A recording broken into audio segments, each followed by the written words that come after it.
తెలంగాణ సర్కార్ రైతులకు శుభవార్త తెలిపింది. ఇవాళ రైతుల ఖాతాల్లో తొలి విడత రుణమాఫీ డబ్బులను జమ చేస్తుంది ప్రభుత్వం. దీనికి సంబంధించి అన్ని ఏర్పాట్లు చేశారు అధికారులు. లక్షలోపు రుణాలు మాఫీకి సిద్ధమయ్యాయి. దీనిపై రాష్ట్ర స్థాయి బ్యాంకర్లతో ముఖ్యమంత్రి రేవంత్ రెడ్డి సమావేశం కానున్నారు. ఇవాళ 20,000 కోట్లను రైతుల ఖాతాల్లో జమ చేసేందుకు ప్రభుత్వం సిద్ధమైంది. శాంతి భద్రతల అంశంపై సీఎం చంద్రబాబు శ్వేతపత్రం విడుదల చేయనున్నారు. గురువారం మధ్యాహ్నం 3 గంటలకు రాష్ట్ర సచివాలయంలో శ్వేతపత్రం విడుదల చేయాలని ప్రభుత్వం నిర్ణయించింది. గడిచిన 5 ఏళ్లలో శాంతి భద్రతల పరంగా రాష్ట్రంలో వ్యవహరించిన తీరు, అక్రమ కేసులు, నిర్బంధకాండ, ప్రతిపక్షాల అణచివేత, పౌరులపై నమోదైన కేసులు తదితర అంశాలపై శ్వేతపత్రం ద్వారా వివరాలు వెల్లడించే అవకాశం ఉంది.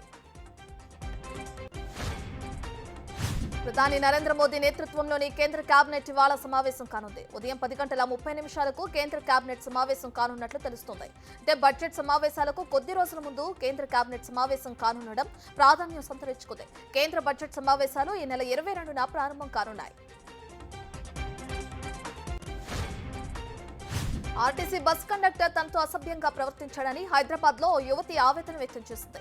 కావాలనే పదే టచ్ చేస్తూ అసభ్యంగా ప్రవర్తించాడని సోషల్ మీడియాలో పోస్టు చేసింది. దీనిపై చర్యలు తీసుకోవాలని కోరింది. వెంటనే స్పందించిన ఆర్టీసీ ఎండీ సత్యనారాయణ విచారణకు ఆదేశించారు. దీంతో కండక్టర్ ను అరెస్టు చేసి రిమాండ్ కు తరలించారు రాయదుర్గం పోలీసులు. పల్నాడు జిల్లా వినుకొండలో దారుణ హత్య చోటు చేసుకుంది.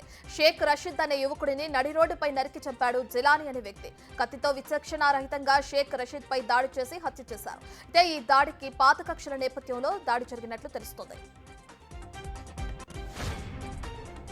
తెలంగాణ వ్యాప్తంగా వీధి కుక్కలు రెచ్చిపోతున్నాయి. హైదరాబాద్ లో వీధి కుక్కల దాడిలో బాలుడి మృతి చెందిన ఘటన మరొక ముందే హుజూరాబాద్ లో వీధి కుక్కలు స్వైర విహారం చేశాయి. ఈ ఘటనలో 25 మందికి పై గాయాలయ్యాయి. వీరిలో ఒకరి పరిస్థితి విషమంగా ఉన్నట్లు తెలుస్తుంది. ఆంధ్రప్రదేశ్ పెట్టుబడులకు అనుకూలమని ఐటీ మంత్రి నారా లోకేష్ అన్నారు.